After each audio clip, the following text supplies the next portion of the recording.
In 1997, they did a study and found that of the 300 indigenous languages that existed upon European arrival, only 175 of them were still existent. And of those 175, only 20 had multiple generational speakers, meaning elders, middle-aged, and youth. Potawatomi is not among that number, so we were part of the 155 that were likely to become extinct in the next few generations.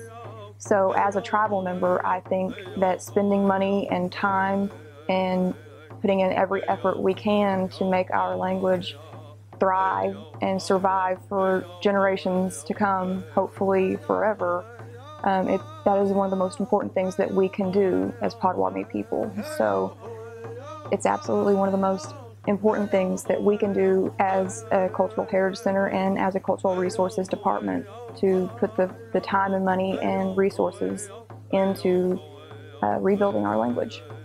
When I first started teaching the Potawatomi language in 2003 for the Hannahville Potawatomi community in their K-12 school, there weren't a lot of resources available. Most of the stuff that we did, we had to create ourselves.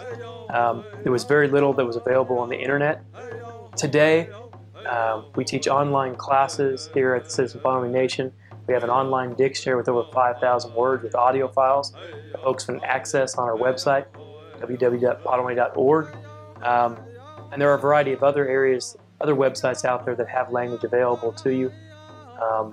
When I first began working for the tribe here in 2005, we didn't teach the language in our Child Development Center.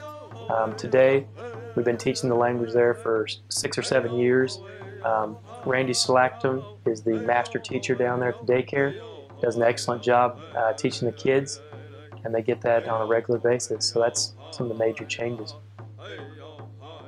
To me, teaching the Potawatomi language means that I help progress the language into the future and teach children and make this endangered language live on another generation at least.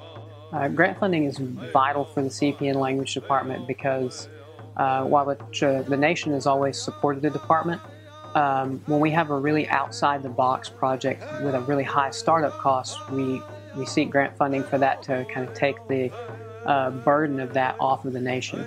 And those projects can be high risk, and once they prove to be successful, then the nation will support us into the years after the grant funding is ended. This federal funding that we've just recently received is very exciting news.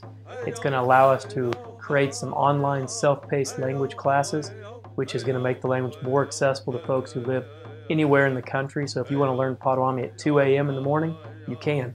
If you want to learn it at 5 a.m. in France, you can learn Potawatomi at 5 a.m. in France. It just makes the language accessible to you wherever you live. It also allows us the opportunity to hire another staff member in the language department and to hire an audiovisual and online curriculum specialist to help us meet this goal of making the language accessible, going back to our original mission statement.